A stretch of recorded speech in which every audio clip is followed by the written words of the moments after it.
Hello students.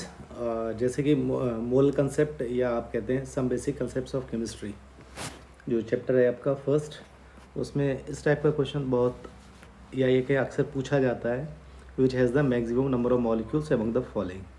जैसे कि मैंने आपसे कहा था कि ये चैप्टर जो है देखने में तो डिफ़िकल्ट है, बट एक्चुअल में क्वेश्चन इससे ईजी ही पूछे जाते हैं। तो फॉर एग्जाम्पल इस क्वेश्चन को ही देख लेते हैं।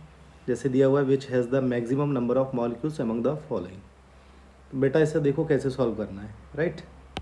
तो अगर इस टाइप का अगर आपको क्वेश्चन मिलता है तो उसके लिए आपको क्या कंसेप्ट बेटा यूज़ करेंगे इसमें। तो जब भी वो आपसे पूछता है मैक्सिमम नंबर ऑफ मॉलिक्यूल्स, क्या पूछता है बेटा आपसे मैक्सिमम नंबर ऑफ मॉलिक्यूल्स, तो मैक्सिमम नंबर ऑफ मॉलिक्यूल्स अगर आपको बताना है तो बेटा आपको क्या करना है, maximum number of molecules find out करने के लिए आप लिखेंगे directly equal to number of moles, है ना। जिसमें नंबर ऑफ मोल्स ज़्यादा होंगे बेटा उसके में क्या होंगे, मैक्सिमम नंबर ऑफ मॉलिक्यूल्स। तो हिंट के तौर पे आप ये कह सकते हैं, कोई इस क्वेश्चन की बेटा हिंट क्या है, maximum number of molecules directly proportional to number of moles. तो जिसमें नंबर ऑफ मोल्स ज़्यादा होंगे उसके ही मैक्सिमम नंबर ऑफ मॉलिक्यूल्स होना है। क्योंकि वेट दिया हुआ है तो आपके पास मोल फाइंड आउट करने का एक फार्मूला है, एन इक्वल टू बेटा क्या है इन टर्म्स ऑफ वेट के, वो formula weight by molar mass. Okay, तो ये फार्मूला है, इस फार्मूले से हम सॉल्व कर लेंगे। तो जिसमें मोल्स ज़्यादा आपको मिलेंगे तो इसका मतलब उसमें मैक्सिमम नंबर ऑफ मॉलिक्यूल्स होंगे। तो फर्स्ट वाले ए वाले केस में देखो बेटा, ए वाले केस में देखो मोल्स अगर निकालना है मुझे, एन इक्वल टू क्या होगा, वेट कितना है 44 ग्राम है, and the molar mass of carbon dioxide वो भी 44 ही होता है। अगर आप कार्बन डाइऑक्साइड का मोलर मास निकालेंगे बेटा तो कितना आएगा 44। तो नंबर ऑफ मोल्स कितने, फर्स्ट केस में 1। बी वाले सेकंड केस में देख लो बेटा मोल्स कितने होंगे, एन कितना है, वेट दिया हुआ है सेकंड केस में 48 ग्राम है, molar mass of O3 also 48। तो इसे सॉल्व करेंगे तो कितना 1। एंड सी वाले केस में देखो number of moles find out करना है, 8 ग्राम हाइड्रोजन है तो 8, and the molar mass of H2 कितना बेटा 2। तो मोल्स कितने मिलना है 4। Then question number option number D, 64 gram sulphur dioxide है, कितना है बेटा 64 ग्राम सल्फर डाइऑक्साइड।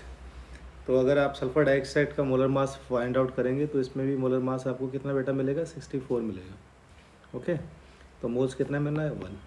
तो आप इन चारों ऑप्शन में देखो मोल्स किस में ज़्यादा मिल रहा है, तो मोल्स आपको सी वाले ऑप्शन में ज़्यादा मिल रहा है। तो मैंने हिंट में कहा था आपसे कि जिसमें नंबर ऑफ मोल्स ज़्यादा होंगे तो उसमें ही नंबर ऑफ मॉलिक्यूल्स। ओके, तो आपके पास ये आंसर आ जाता है सी। तो होपफुली कि आपको ये क्वेश्चन समझ में आया होगा कि किस तरीके से मैंने सॉल्व किया है। बट मोल्स फाइंड आउट करने के लिए यहाँ पर क्या है बेटा, वेट दिया हुआ है तो वेट बाई मोलर मास से निकाल लेंगे। अगर सपोज़ वेट नहीं दिया होता तो बेटा आप किससे मोलर मास निकालते, तो फिर आप मोलर मास जो निकालते, अगर मान लो वॉल्यूम के टर्म में होता तो V/22.4 से निकाल लेते। अगर नंबर ऑफ पार्टिकल्स गिवन होते तो किससे निकालते बेटा, N0/N एवोगाड्रो नंबर से निकाल लेते।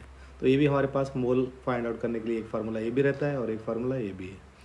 तो क्योंकि क्वेश्चन में वेट दिया हुआ है तो हम इससे इस फार्मूले से निकाल लेंगे। अगर वॉल्यूम दिया हुआ होता, एट STP कंडीशन दिया होता तो फिर ये वाला फार्मूला यूज़ कर लेते हैं। और अगर इन टर्म्स ऑफ पार्टिकल्स होता, in terms of particles number of particles given रहते तो फिर मोल्स फाइंड आउट करने के लिए आप ये फार्मूला यूज़ कर लेते। तो आज मैंने ये क्वेश्चन को डिस्कस किया है, तो होपफुली आपको ये क्वेश्चन समझ में आया होगा। Thank you so much watching this video.